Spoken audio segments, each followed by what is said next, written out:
Hey, building a career as a real estate agent is tough, especially moving into 2022. If you are looking at some of the downfalls or even whether or not you should be a real estate agent, this is going to be the video that you want to watch. Stick around. All right, hey everybody, Logan Allen Williamson here. Thank you for stopping by my channel. If this is your first time stopping by the channel, this channel is going to be dedicated to all things helping you grow and scale your real estate business. We're going to talk about modern strategies. We're going to talk about old school strategies, but my forte is helping you with digital strategies to help you grow and scale your business from 2022 and moving forward. Now, if you haven't already done so, consider subscribing to this channel. Also smash the like button. It's going to help us reach a lot more people just like you that are looking for this information. But what I will tell you is that there is a reason statistically why so many agents are out of the real estate industry after only a couple years. Almost 90% of agents are out of this business within a 2-year period, and there's a very specific reason for that. What I'll also tell you is that you have to consider it's not just the real estate industry. Yes, this is a very difficult and tough business, but it's tough to grow any business, and the more experience you get out in the business world, talking to mentors, talking to people who have been successful in different industries and businesses, you're gonna find that it is hard regardless. A very, very large percentage of business owners do not make it. I don't want you to be one of those, and I want you to get ahead of the curve. So I'm going to talk to you about a couple different things that you need to consider before you even enter into the real estate space as an agent. If you haven't already checked out my free training, you can go to www.agentmediamastery.com, and I'm going to give you basically a free training on exactly what I've done to grow my business to the scale that it has.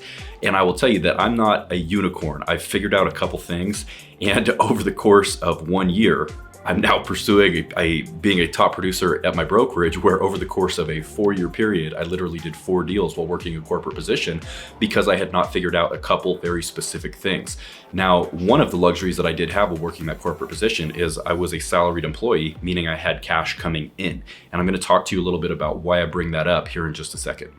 So now going on my 6th year in the business, again, coming into what will be a top producing year, there are a couple big major things that I learned, and there are a couple blatant writing on the wall type moments I've had as far as why people don't make it in the business.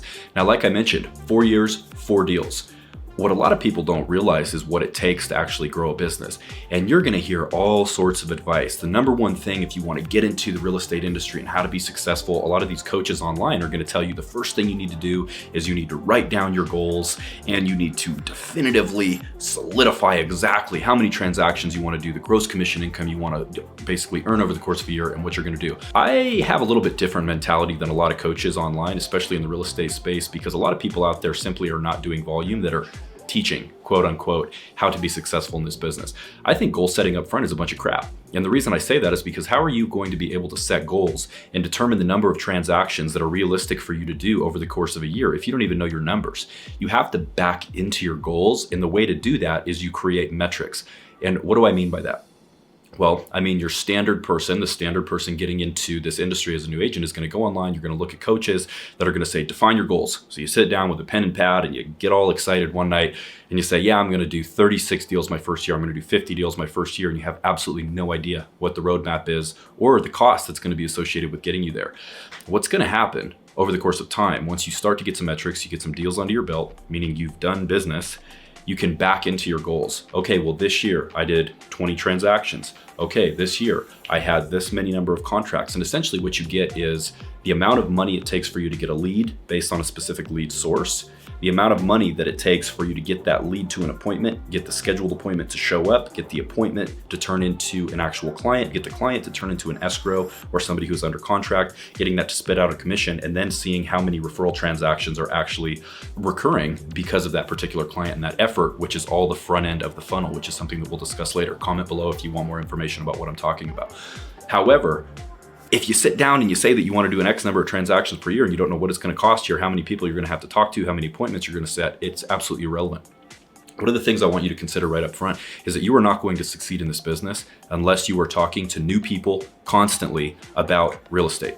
Okay, so the first thing you need to do when considering getting into this business is not sitting around for 5 months waiting to plan a time to when you're going to plan to set your goals, planning to plan, and sitting down and meditating on your goals and everything else. I'm telling you right now, This is a contact sport, and massive imperfect action is what's going to get you to success faster than any sort of a goal setting session that you're gonna have. You need to be sitting down and thinking about what you are going to do every single day once you're licensed and an active agent, to talk to people every single day about real estate, period. I don't give a damn about your goals right up front, because your goals are not going to get you business. What's going to get you business are conversations with potential clients and potential customers. That's something that you need to think about. The first thing that you need to consider if you are considering getting into this business is not how much planning you're gonna do. It's how much time, effort, and energy you're gonna spend on creating new conversations. And that's something that is really gonna be a gut check moment for you if you're the type of person that's a sit down goal setter and after 6 months, you've yet to do a deal. You need to be talking to people about real estate every single day, and preferably new people at that. Coming into the industry, one of the biggest misconceptions is what it looks like as far as potential income. Yes, as an entrepreneur, as a business owner, it's very attractive that there's no ceiling. The sky's the limit. There's unlimited earning potential in this industry. There's no doubt about that.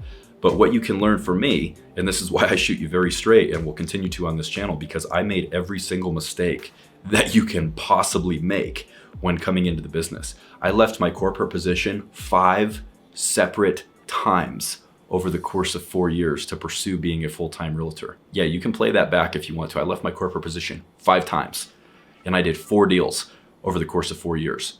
Now, some would call that being an idiot. I would too, now at this point. But what I didn't understand, I didn't know what I didn't know. And when I closed a deal and received, a nice 15, 30K commission, I thought that I had momentum already built. What I didn't realize is without a pipeline and without a back end, basically my CRM full of people that I could go and contact, I didn't know that the business was just not going to continue to roll in. I had no idea. So I was hemorrhaging money with the corporate salary that I had. But what ended up happening over the course of 30 days, 60 days, 90 days, where I started to realize, oh my gosh, I've got to have an active income, because this income from my real estate commissions is not happening consistently enough. I made this mistake over and over again. Cash flow and cash flow management and cash flow mistakes are something that you're gonna make as an entrepreneur, especially on the front end of starting your business. But you have to have cash reserves to get into this business without being silly about what you're doing like I was.